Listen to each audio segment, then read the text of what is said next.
मैंने जिंदगी में कभी किसी के लिए फेक केयर नहीं की। जो भी दिया है दिल से दिया है, चाहे वक्त हो, रिस्पेक्ट हो या अपना साथ। संस्कृत में एक शब्द है हृदय, मतलब दिल से निकली हुई सच्चाई।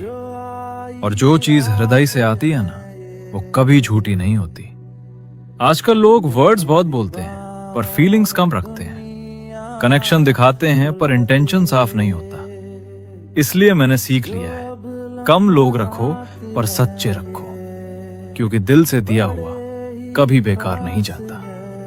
अगर तुम्हारा दिल साफ है तो फिक्र मत करो कौन समझता है कौन नहीं। एक दिन वक्त खुद बता देगा कि तुम्हारा दिल कितना सच्चा था। मैंने जिंदगी